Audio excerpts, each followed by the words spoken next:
They say you have sex the way you live your life. So if you're not having sex, what does that say about your life?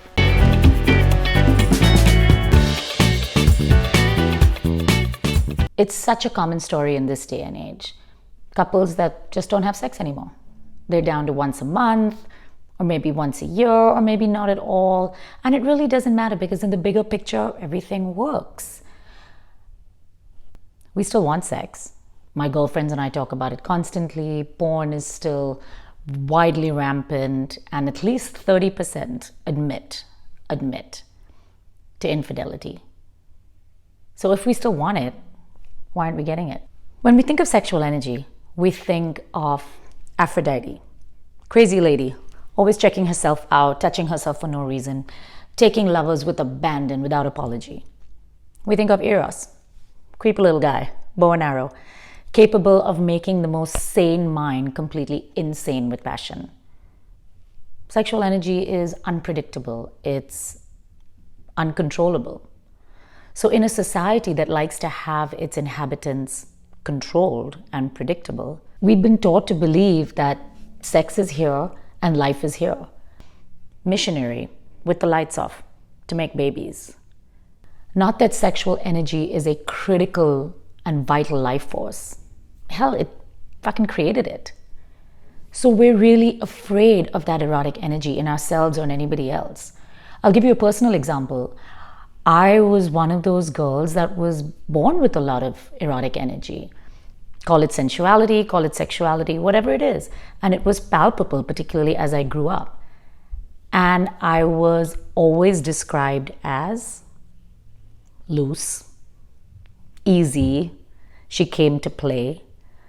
Because that's the only way we know how to confront this energy, is to put it in a box of perversion and extreme. And this cliched Madonna slut dichotomy impacts men as well, because they're not taught to honor their sexual desire as a moral part of their psyche, not an immoral part. It's driven down into the recesses. And we know what waits little boys in the recesses. It's porn. It's a really perverse idea of sex and power and aggression. And nobody needs that shit, especially not the boys. Your sexuality is a huge part of what makes you unique. That's why some people are exhibitionists. Some people like redheads. Some people get off after watching the after-hours section on Showtime. I don't understand those people, but I respect them. By failing to give sex its rightful place in our lives, we're all suffering what Thomas More calls a moral depression, a constriction of the soul.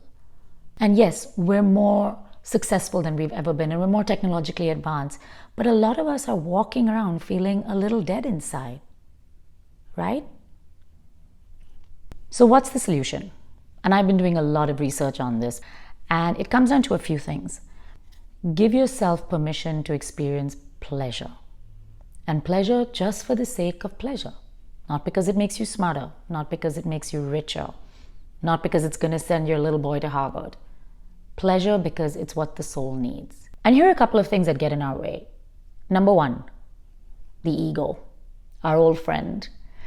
The ego wants the money, the ego wants the accomplishments and the recognition, and that's all important to drive us forward. But the soul needs the beauty, the soul needs the touch and the feeling. So let me ask you this. How many of you breeze through your days bragging about how you don't even have time to have lunch? Food is a great way to bring sexual energy back into your life. Think about what you're eating and enjoy the taste. Slow it down. The other thing that gets in our way is our intellect. Let me give you an example of looking at the stars through a telescope. It's wonderful. We can see so many things that we couldn't see before, but we can't see it all. The soul likes imagination. The soul likes to dream and wonder. If we live a life dominated by technology and things we can control, you know where that leaves us? Fucking our robots. That's where that leaves us. It's time to remove the negative, indulgent, hedonistic connotations that we've slapped onto pleasure. When desire reigns free, we live more authentic lives. We make better choices about how we want to live and who we want to marry. And that's overall a good thing. So I'm going to issue the pleasure challenge to everybody watching this video. For the next 30 days, every day, do one thing that gives you pleasure. And pleasure for the sake of pleasure, not because it has some higher goal or motivation, simply because it makes you feel good. And trust me, it's harder than you think. I struggle, and sometimes it's 9 o'clock at night and I'm like, oh shit, forgot my pleasure. I don't know. Put it in your calendar, work it out. It's something that we have to integrate. That's how bad it is. Let me know what it is. Let me know how you feel. And here's to sexing it up. Cheers.